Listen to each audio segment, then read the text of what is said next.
ভাই একটা পান দেন তো। বলেন ভাই, কি দিয়ে দেব? কি আর দিবেন, চুন সুপারি আর যত রকমের জর্দা আছে সব দিয়ে একটা পান দেন। তা আমি তো জানি এই জায়গা পকেট মারদের এলাকা, এখানকার পকেট মারা নাকি বিখ্যাত। আর বললেন না ভাই, সে তো জানেনি এখানকার পকেট মারা একেবারেই বিখ্যাত। সারাদিন দেখবেন চিল্লা পাল্লা, এর পকেট মারা গেছে, ওর পকেটে টাকা নাই, এসব চলতেই থাকে ভাই। কই, আমি তো কিছুই দেখলাম না। সারা দিন উপরের পকেটে টাকা নিয়ে আমি ঘুরলাম, এখনো আমার পকেটে তো কেউ হাত দেয় নেই। আপনার পকেটে হাত দিব কেমনে? জাল নোট নিয়ে বেড়াইলে কি কেউ পকেটে হাত দিব? শোন, ওই কুকুরের দিকে নজর দিবি না, ওই কুকুর ছানাটা কিন্তু আমিই নেব। না না না না না, তুই এই কথা বলবি না।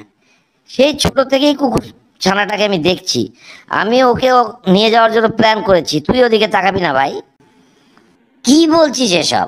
আমিও তো তাই করেছি। ঠিক আছে, তাহলে তোর আর আমার মধ্যে একটা প্রতিযোগিতা হোক, প্রতিযোগিতায় যে জিতবে সেই কুকুর ছানাটা পাবে। ঠিক আছে? এটা অবশ্য ভালোই বলেছিস, মন্দ হয় না।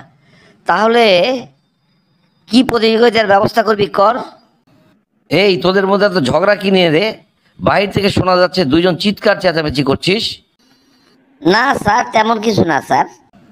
বলছিস সত্যি কথা বল। অনেক দূর থেকে তোদের চিল্লাপাল্লা শোনা যাচ্ছিল।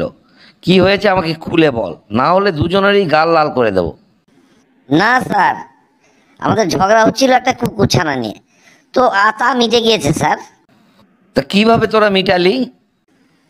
আমরা সিদ্ধান্ত নিয়েছি স্যার, আমাদের মধ্যে যে মজাদার মিথ্যা কথা বলতে পারবে কুকুর ছানাটা তারই। বলিস কি রে? তোদের মতো বয়সে মিথ্যা কাকে বলে তা তো আমরা জানতামই না। যাক বাবা, বাঁচা গেল। তাহলে কুকুর ছানাটি আপনি পেলেন স্যার। আমার জীবনের লক্ষ্য এই নিয়ে 20টা লাইনের একটা রচনা লাগতো বাবা। লিখছি স্যার। কিরে মিন্টু, তোর ব্যাপারটা তো বুঝতে পারছি না। আমি না রচনা লিখতে বললাম, তুই কিছু লিখছিস না কেন? আমার পিএস লিখবে স্যার। তোরটা তোর পিএস লিখবে, কিছুই তো বুঝতে পারছি না রে বাবা, একটু বুঝিয়ে বলতো। বুঝতে পারেননি স্যার? আমি তো বড় হয়ে মন্ত্রী হতে চাই, আর মন্ত্রীদের সব বক্তব্যই তো পিএসরা লেখে স্যার। আমি যে দ্রবণটা বানালাম সেটা কি তোরা খেয়াল করেছিস? জি স্যার, খেয়াল করেছি স্যার। এই যে দেখছিস আমার এই সোনার আংটি, এইটা আমি এখন দ্রবণের মধ্যে ফেলে দেব। তোদের বলতে হবে যে আংটিটা গলে যাবে কি যাবে না। না স্যার, কিছুতেই আংটিটা গলবে না স্যার।